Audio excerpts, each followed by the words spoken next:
Hey there, YouTube. I'm Scotty Deluxe, but on this channel you can call me Quetch. Here we cover all things current Final Fantasy XI.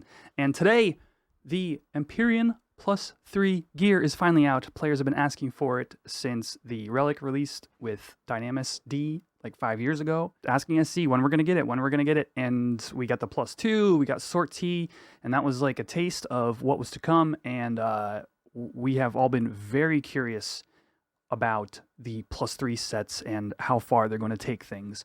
So this video will be the first, and we're going to do probably 5 or so jobs per video. Instead of doing it by slot, during the +2 gear, we reviewed it based on head slot, body slot, etc.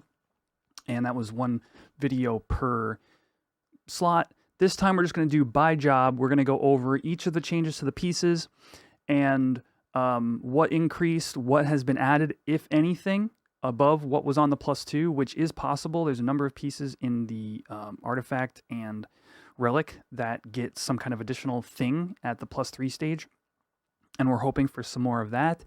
But in addition to that, checking out the stat increases and giving an overall, we can finally give an overall overview of, is this set impactful, who it's impactful for, and what changes might be coming to your typical builds based on the new +3 pieces. Yeah, we're going to get started with the warrior set.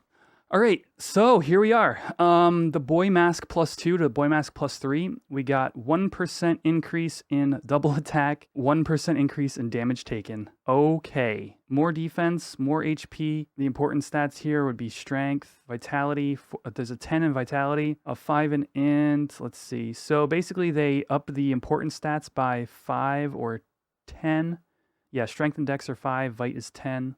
Agility is 5. Let's see, the final attack and accuracy values are 61 and 71. Mava is 98. So a bit lowish on the Mava, but a bit high on the damage taken. Double attack and crit rate. Yeah, I think this piece is kind of going to be in slight bit of obscurity. I think that if you're using the if you're using the like Ukon crit AM3 builds, I don't think you want this, which is the place that it would be useful because you're losing all the double attack damage from Sakpada head. So this piece was, when I saw these stats, I was like, okay, these are okay, but they're not going to be, they have to go much higher if they're going to compete for that slot on the one set that would use it. Yeah, it doesn't. This is a fine piece if you're not planning on upgrading Odyssey gear at all. You may find use for it. This is one I was really looking forward to, but I've already taken a quick glance at the store TP. Sadly, it's only 11. This is not as deep as I wanted them to go. So if you missed, if you don't remember the last video, because it's been a while now, I have the Mythic Great Axe, and I've been really hoping for sort of this piece to really make an STP build that I'm super happy with. Right now we already have Tatanashi. Tatanashi is STP, well, it's only STP 9, but it's triple attack 5, but there's no DT on it, and the Mava's only 59-ish, 59, yeah. So compare that to this piece, you get, okay, well, you get Mava 109, DT 14, STP 11. Okay, yeah, I mean, this is still really good.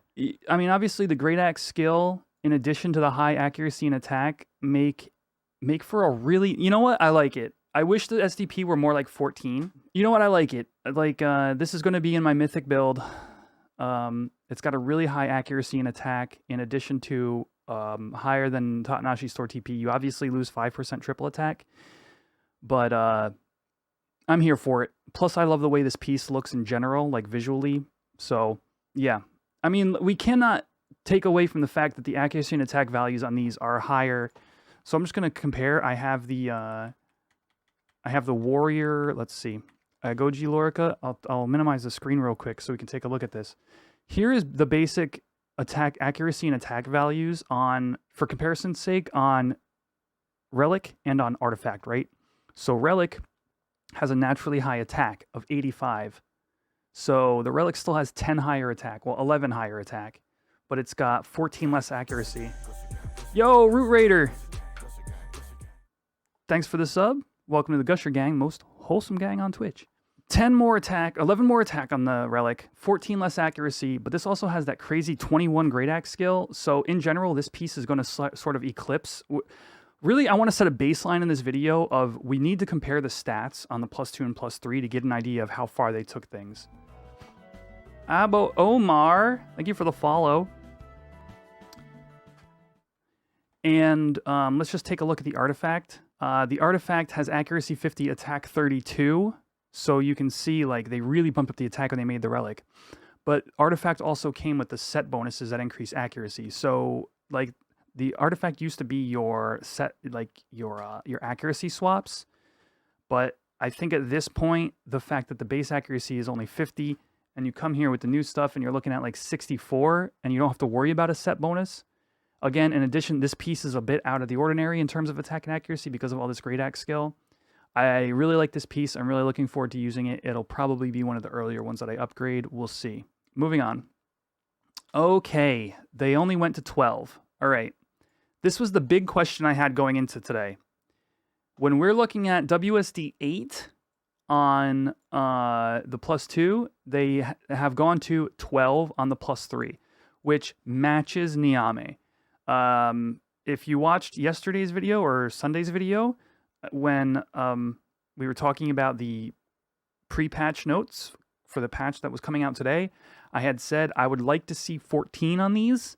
However, I believe a safe number is 12 to match with Niame, and then going into the Odyssey, the next tier of Odyssey, yes, your Niame will eclipse a 12 in terms of weapon skill damage, but Niame may not have as high of the appropriate stats. Now, of course, hand slot always has high dex.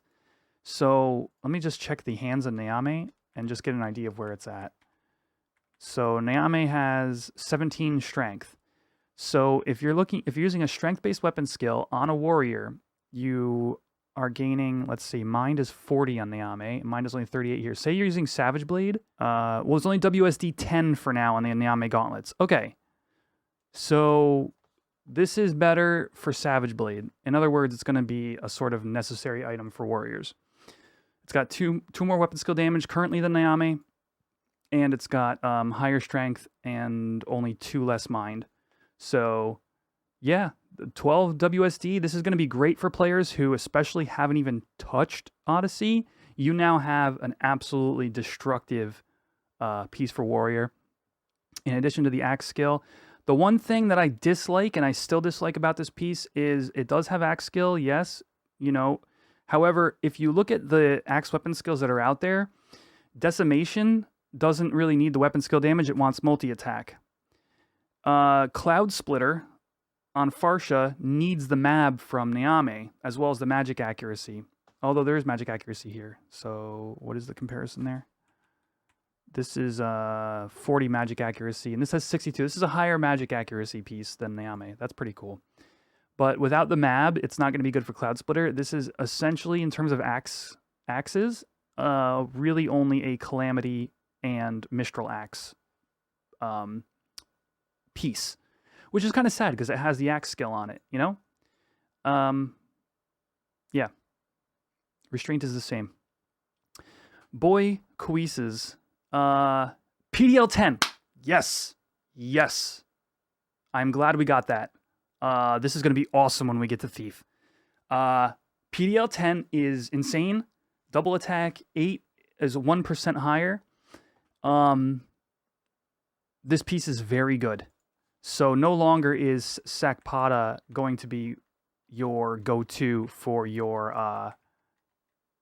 Sakpada Coeses. So they have PDL of 7, double attack 7. This has PDL of 10, double attack 8. You're going to be losing a little bit of skill chain damage. I'm just comparing it to this right here. But you're gaining 23 accuracy, 30, almost 40, 33 attack, right? Oh, no. No, never mind. It's lower than that. Oh, plus this. Okay. The attack 25 and accuracy 10. Anyway, you're gaining points here, but you're also gaining 3 PDL and 1 DA. Super good. I love 10 PDL. It's so beefy. So this piece is going to be huge. Boy Queese's +3. I'm going to be very tempted to work on my warrior stuff first. All right. Here's one piece that we assumed we'd be getting one more crit damage. So, yeah, I mean, what are you going to do? The crit damage on these it's been used. The 11 has been used for years. They added, I believe the DT came into this, the +2, and the 1% extra crit damage was like, I mean, it's every boost here is going to be directly adding to Warrior's Mighty Strikes builds, which are already very potent. So the 1% matters. The extra 1% here matters. The retaliation, I forget how this affects retaliation. It affects your proc rate, I think. I don't know. Not going to read this now. Oh, no, just adds damage to retaliations. Yeah, I mean, that's not that good. Although I'm sure it's some kind of multiplicative damage in the term, but not really worried about that. So that's Warrior. On the whole, very strong build. If you have the ability to be doing Sortie +3 and upgrading, now you don't really need highly upgraded Sakpatas and Nyame in order to be a very, very strong warrior. I think this is taking care of some stuff that you might have been missing by not having those pieces of content finished. All right, moving on to Monk. Monk, we have more subtle blow, more perfect counterattack, more damage taken. Yeah, not much to say there. These are all very tiny increases, nothing special. Refer to the original +2 videos if you want to see my opinion on the original changes. However, this piece in particular, not much to talk about. Biku Cyclist +1, this is the body. Yeah, crazy. Okay, these 8s to 12s are really impactful. Sheesh. This piece was already insane at +2. Monks, probably some of the best. This piece in particular is definitely in the top 5, I'd say, of overall beneficial upgrades. More stats, more accuracy and attack, more Mava, more MDB, but the real winner is the weapon skill damage in addition to the accuracy and attack. Like, you want impetus up, and you want to be locking in your impetus armor. You want to be locking this piece in during your weapon skills while impetus is up. You want to be landing your hits, so the extra accuracy is good. Typically, you're using Varathragna with impetus builds, and you want the higher attack to help cap your PDIF. This piece does it all but better, and 4 more weapon skill damage is going to be a direct DPS increase. Very good piece. If you're a monk and you didn't already have your eyes on the +2, you should. You just can't ignore the +3. Moving on to gloves, we've got PDL 10. It's your PDL 10 slot. Tactical guard gives you TP when you guard. Not very great. Hand-to-hand skill. This is very similar to the warrior hands in that there's a couple of things on here that are kind of funky. Like, this extra hand-to-hand skill is basically going to translate directly to accuracy and attack during weapon skill, essentially. It's the only time you want this item. So, yeah, I mean, obviously, I'm a big fan of 10 PDL. It's really beefy. 10 PDL is going to be, in most weapon skills, 10 PDL is going to be outperforming 12 weapon skill damage. Like, and as a matter of fact, it was likely that even at 7, you were going to be outperforming in most weapon skills. Just in general, as long as you're at attack cap. So the fact that this is like up by 10 or up by 3 more % is actually a larger DPS increase than it might look at first glance. Okay, the Biku hose did not get any store TP, additional store TP. It did get a 5% more kick attack rate. The trait activation rate is increased by 1% per kick attacks +1 on equipment. So you can essentially think of this as an extra 5% chance to generate an extra attack round, an extra attack in an attack round. So it was already pretty high at 25 from the +2. In addition to now having store TP, damage taken, a high damage taken, a good accuracy and attack, good stats. Yeah, amazing piece, actually. Very good. I don't know which I'd make first if I were on Monk. It would be a toss-up. More TP equates to more weapon skills, but higher hitting weapon skills equates to more DPS. Monk is sitting good at +3. Lastly, we have the Biku Gators, which are kick attacks attack value. To recap, the Biku Gators, I'm hearing that you just gonna want it during activation, which makes sense. So it's a macro piece during JA activation. Okay, so this is gonna be your macro piece for footwork. Great. Again, if you want that extra 1%, depending upon how long these things take you to upgrade, this will be sort of like an actual useful macro piece for Monk. However, when you get it is probably going to be less likely. You're not going to do that before the legs or the body, let's be real, or probably even the hands. Probably the order to do these would be something like body, like legs, body, hands, feet, head, because the head doesn't seem the most valuable of the bunch. Next up, White Mage. White Mage, we have the Ebers Cap +3. A very welcome 2% more on Divine Veil from 24 to 26. Cure potency is what it is. I mean, higher Cure Pot 1 and higher Fast Cast makes this a piece that's more easily targeted for a relatively new White Mage. If you can find yourself in the content and want to upgrade White Mage things, you're going to want this 2% on Divine Veil anyway if you don't have Yag Rush. So again, this Divine Veil percentage basically turns your Nas spells 26% of the time into AoE without even having the Divine Veil job ability active. It's just natural. So I think this is a fantastic piece for a White Mage that managed to find themselves doing sortie and is just trying to get, is maybe like really wants to get geared up quickly, might want to target a piece like this. But in addition to, like, most White Mages just want this, the usefulness becomes less important when you have Yag Rush, because you can cap Cure Pot in other ways, you can cap Fast Cast in other ways, and you don't need this Divine Veil trait activating. But overall, it's still very good. The body +3, let's see. Okay, an extra 2% on a Flatus Solace. And an extra, you get 4 refresh. It's finally here. You can toss your freaking what's it called, body in the trash now, White Mages. Shamash robe. Not really, because of the resist silence, but there you go. A Flatus Solace 18. So this is actually, I mean, if you're at endgame, you're gonna realize this 2% more stone skin effect during heals is this 2% more cure skin is good. It's going to be the difference between life and death in something like an Odyssey V20 fight. So yeah, super awesome. Probably the +5 healing magic skill. There you go. That should directly translate into HP received, right? I'm not actually sure with White Mage if they cap their stuff.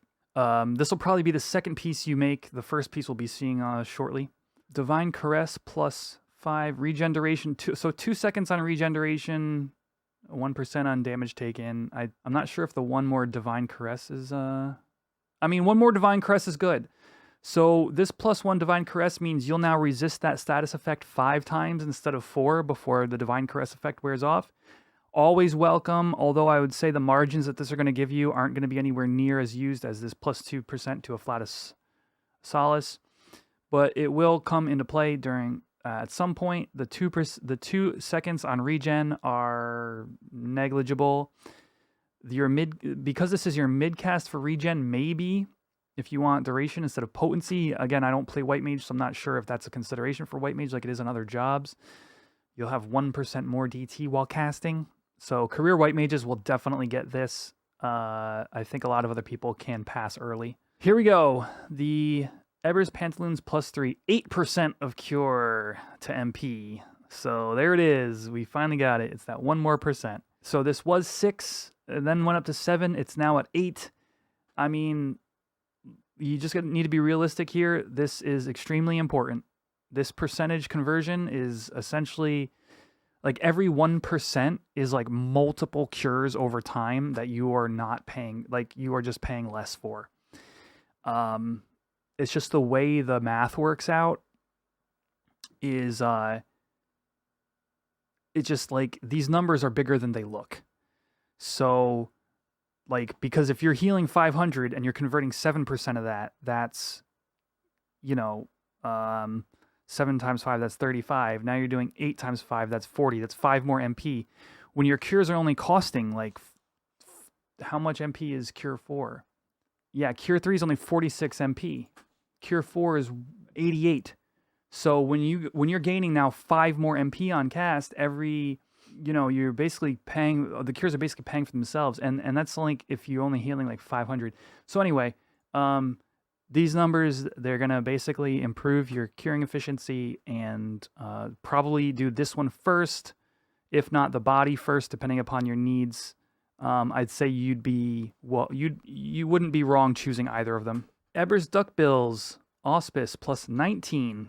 Okay, enhancing magic skill 35, that's fine. Auspice 19 means 19 subtle blow instead of 17 from the +2, which was 15 on the +1. You're getting, in total, from the +1 to now, you're getting 4 more subtle blow. That's for your whole party. There are plenty of strategies that use Auspice. Most good white mages will keep up Auspice for any kind of boss fight anyway. This is good. I mean, this is like career white mage stuff, right? These 2% differences and these, 5 enhancing skill differences, they're not going to mean much to a relatively newish white mage. Maybe you're like ML10 or something and you're just wanting to get into content with a healing job. But to the career white mages, they're going to want all of this, I think, except for maybe the head if you have Yagrush. But the head is better if you don't have Yagrush. It's more of a consideration. So white mage looking really good. It's just as it is in the game. It's just the super dependable job. And you get these super reliable pieces of gear. 5 out of 5. Very good. All right, black mage. Here we go. Elemental cast time, enmity minus. Okay. Elemental magic skill 35. Magic attack bonus 51. Magic damage 31. I mean, it's better. I'm gonna be honest here. I'm gonna need your help to tell me about the black mage stuff. I don't know in particular your MAB and magic damage values on free nukes, what they're currently using, and whether or not this stacks up. So if you have anything to add, I'll definitely take it. I'd say this is obviously a free nuke piece. It's also a high accuracy free nuke piece because of all the elemental magic. Extra enmity minus is always welcome. Elemental magic cast time, probably not important in today's day and age. YouTube, fill me in here. Is this the proper new set for Black Mage, or is this a flop? Let me know, all right? Witch A Coat +3. Mava 141, that's really high. I wonder, I've been skipping the Mava on some pieces, but I wonder how many pieces have Mava that high. Elemental Magic Recast Delay -16. MBD 2 +5. That's up from the +4. Beerthon AH says set is nice for high DT nuke set to be invincible with Mana Wall. Sure. Okay, that's fair. Yeah, I mean, it is probably the only nuke set with like almost full damage taken. That's also a pretty much a full potency nuke set. As I was in the +2 video, I'm not sure how this MBD stacks up. I'm not sure what your other option is. I think it's IA. I think this set is really changing anything other than Mana Wall strats. So we'll have to see as we unveil the rest of the set here. Magic Crit Rate 1 still. I was really hoping they'd change this to Magic Crit Rate 2. I was really hoping they would. If this were Magic Crit Rate 2 and Magic Crit Hit Damage +13, I think you'd see a really awesome piece of gear that would really put Black Mage on the map. Black Mage needs a magic damage limit plus. In a way, magical crit hit damage is kind of, I mean, the end effect is what you're suggesting because this is very rare and it's a multiplier. But it doesn't matter because M crit hit 1 is so bad. So all I needed to do was make this crit hit 2 and give it like a 10% activation rate along with this damage multiplier, and I think you would have had an interesting piece of gear. Otherwise, I think this is probably just a bad piece, other than the fact that it's got a high MAB, a high well, no, not even a high Mava, a high MAB, a magic damage, and damage taken. It's your damage taken nuke set, for whatever that's worth. All right, on to the legs. Magic Burst damage +15, increases magic effect duration +50. MBD 15 in its own slot is rather high. I've not tried to gear a Black Mage. Look at that, 168 Mava. I will say that MBD 1 was already cappable quite easily. Oh, yes, thank you for pointing that out, Tech. This is really good on like Stoneja for Ongo V20. This is, honestly, the release of the +2 and +3 set, especially the +3 now, I think that this will, players who are having trouble clearing Ongo will have a slightly better time. They'll probably see more consistent nukes across the board. Because of the way that Stoneja stacks up to, I think it's 5 times. And as it might even go up to 6 now. I'm not even sure if the stacks are, the issue is it only gets 5 stacks and then 1 wears. So you're down to 4 and then you add a new one. So you're up to 5. Or if it's like you can only hold 5 stacks or whatever the number is. But the idea is that each additional time you hit Stoneja on a mob, on Ongo in particular, or any of the Jaw spells, you're adding a damage multiplier to spells that share a type with that spell. So any stone-based spells are going to do more damage. And because you're doing these rolling rotations of stone-based spells onto Ongo in order to defeat it, the Stoneja mechanic, the Stoneja damage that this mechanic adds is very important, and increasing that duration. I mean, 5 seconds is a whole extra magic burst, you know, in some instances. So you'll be able to stack those debuffs even better with this piece. Very good. I would say that since Black Mage's use in Ongo is one of the current actual endgame uses of the job, this is likely the first piece anybody should be targeting, I'd say, off the top of my head. All right, Mana Wall, 25%. So Mana Wall normally reduces your damage taken by 50% and applies it to your MP instead. But now it's 75 with this piece on.